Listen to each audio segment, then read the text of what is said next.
All right, other resources for young filers, about to wrap up here.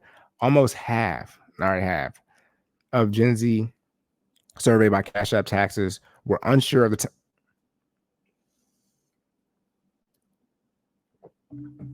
when I think these episodes are going well, I'm about to end shortly so I can go about my day, because I'm trying to get to the gym, get back at this video up, all this different type of things.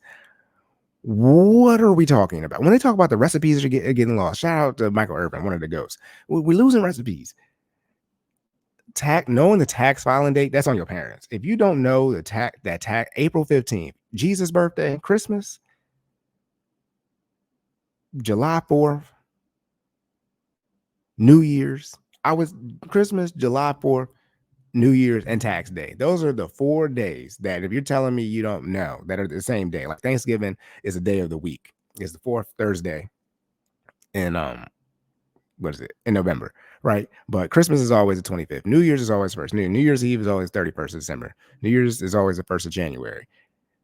July 4th, Independence Day is July 4th. I mean, that's people would usually call it. Memorial Day, Labor Day, they're days of the week, right? They're not a particular date or day. And tax day, April 15th. Now, sometimes it rotates because of if it falls on Saturday or Sunday, or the IRS, they do have the right to just move the day back. But if you don't know that April 15th is tax filing day, that's on your parents or whoever, your parents might have, whoever raised you. That's this is where I start. This is where I start going off the rails, because now you're not making no sense to me. Now we saying Gen Zers don't know when tax day is. It says almost half of the people who took the survey. Remember, over half, 54% of them said they've cried in the last year in relation to their taxes or expect to cry. But yet they don't even know when they're going to cry, because they don't even know when the tax day is. What? Anyways, luckily, there are many resources online. Yes, they can just look it up because they're on their phone right now, right? Shout out to everybody being on, these supercomputers, known as smartphones, and not having any information that they need to actually create the life that they want. Piano Forte recommends checking out the IRS website, as I mentioned. See, I've already said this before. I'm not a professional, but I mean, one of the reasons we do this is show y'all, like, it doesn't take that much to just be autodidactic and go and do this research on your own. Yes, check out the IRS website where the actual information is, the answers to the questions. Now, it's not going to be that easy to understand, but hey, which has interactive tax assistant tool that can address questions specific to your individual tax circumstances, as well as an extensive frequent asked questions page. You can imagine how many questions people have when it comes to their taxes. I would start there. He says IRS site is a great source and has gotten much better throughout the years. That is true. It has gotten a lot better. All right, that's it, y'all. Again, locked and loaded. 25% of Gen Zers say they'll need a therapist to deal with tax filing stress. Here's the first step to make it easier. Again, first step, reading this article and or watching this video, again, published April 1st, 2024 by Annie Probert. All right, y'all. I want to be necessities, debt payments, investments, lifestyle. I want to be very clear. Do not play around with your taxes.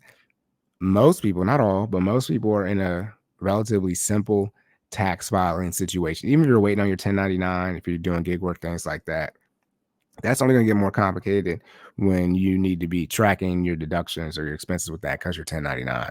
But majority of people are still going to be W-2. W-2, your employer is tracking all the information for you.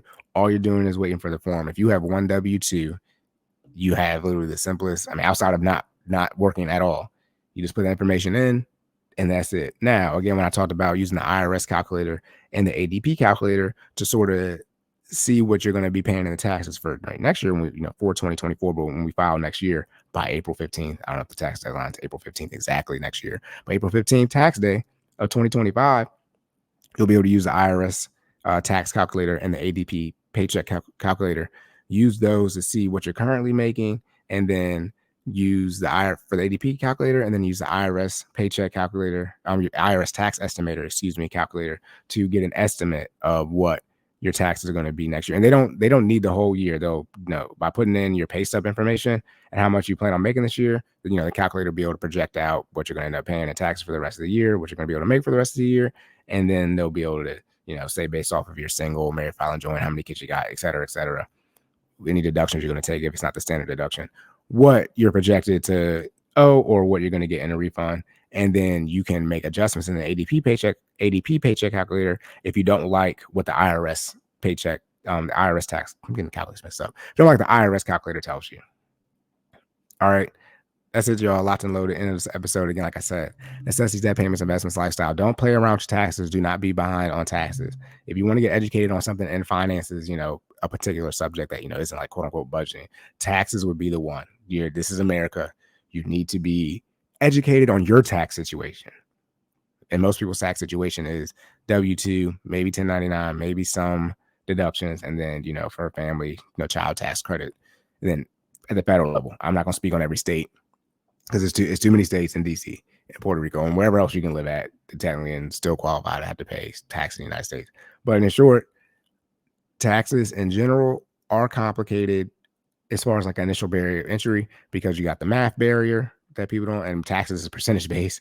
You got the math barrier, you got the married filing joint versus separate. When should you do which? You got single, you got head of household, when should you do it? Like all these different type of things. But once usually your tax situation stabilizes as the older you get in life. But for those of you who are married, with children, and you're done having children, you're likely going to be married filing joint. You got however many of your tax credits you get for your kids, that are under 18 or still live with you, they're still in college, whatever that qualification is. And you just put in your W-2 information. It's not like most people out here got multiple jobs, W-2 jobs, multiple 1099 jobs. They got health issues in the sense of they paid a lot in health expenses. So they're trying to figure out if they should do married filing jointly versus married filing separately. That's not most people's situation. All right. So, and the great thing is with taxes, you can get ahead of it. So like I said, that tax calculator for the IRS website and the ADP paycheck calculator, those are your tools to put you in a position to not have to deal with this level of stress and anxiety, stressing in short about the future, which hasn't occurred yet because you're likely not prepared for it.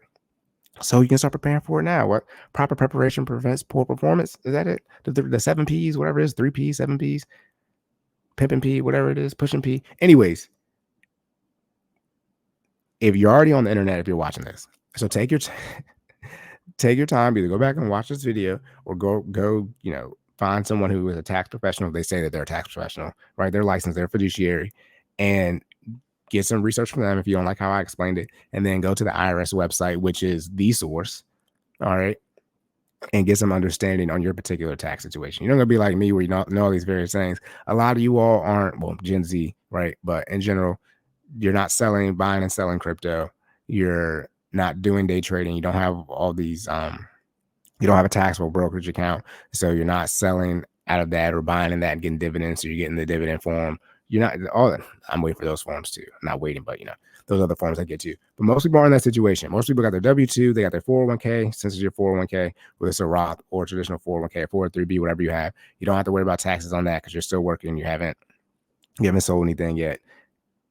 It is not as complicated to the point where you need therapy, unless you're Gen Z, and Gen Z is going to throw a mental health in some term about something that all the other generations like. Back in my day, we just said you was a bitch. That was the diagnosis. It's definitely time for it's definitely time for me to. Back in my day, some of these things people saying is like, we just said you was like a punk and you need to suck it up. There was not all this diagnosis.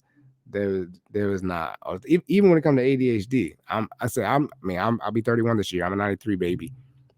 But I didn't grow up with a lot of people who had ADHD. Now, once we got to high school, people was saying that so they get that Adderall. They were saying it, and in college, they were saying that so they can get the Adderall now to focus. And they was popping them up. And they was in their phone. They was in class focus. But, I didn't grow up at least knowing. And I grew up with, since first grade, pretty much all the same kids. I don't remember anybody having ADHD.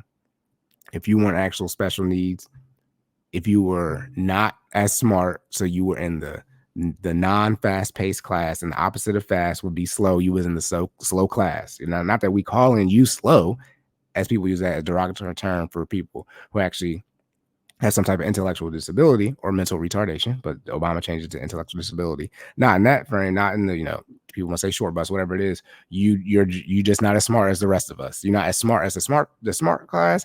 You're not as smart as the normal pace class. You are below that in the slow class, but you are not in the bottom where people actually have some type of intellectual disability, right? Those 4 ranges, you on the 3rd range. Right? It's AP, honors, standard, and then the mental health. Okay, you're not mental health, the special needs classes. We trying to see if we can get you like maybe to 1 honors class, you in all standard, and sometimes you might be in a standard class with 2 teachers. There's no special needs people in there. You just might be in a standard class. Yeah, I'm just keeping. So when we look at your transcript, and there's barely any honors AP, and honors English don't count. All right, and you gotta take AP English. Like AP English is really honors English. The English is, if you've been in honors English, it's like, what? You gotta take AP English, but ain't no honors math classes, no AP math, no, ain't no calc on there, and ain't nothing. You can't even get into honors history. History is the same. The only difference between AP history, honors history, standard history, and I guess special needs history is just the pace. History does not change. They're not telling you that George Washington was not the first president in U.S. history or world history. You don't learn that. Just the pace or the depth, the breadth and the depth that they go in. But it's not no new information. That's it, y'all. Again, a lot to load. Make sure y'all comment, like, share, and subscribe. Shout out to the YouTube algorithm. Make sure you leave those rating reviews on the podcast platforms as well. Again, my information, as well as my coach Jordan information, can be found in the description on YouTube. Jordan is Stop Saul and J. On socials, his business page is FinallyFit.live. That's where you can go to sign up for the 5:30 a.m. Monday and Wednesday Eastern Standard Time virtual training sessions for myself, Sideline_Cory. You can reach out to me for the financial coaching information. And the prices did change. I've been saying my prices were changing, but I never actually changed it, so I couldn't enforce it because that's bad. That's bad practice. But now I did change it. So the prices have changed. That's on the link tree, I believe, on my socials. And so you guys reach out to me. But again, I tell people all the time, if you want a free financial coaching session, you can just come up on here. I'll trade you for the content. All right. That's it, y'all. Locked and loaded. Remember to save more and say less. Keep making better your best. And I'll catch y'all in the next one.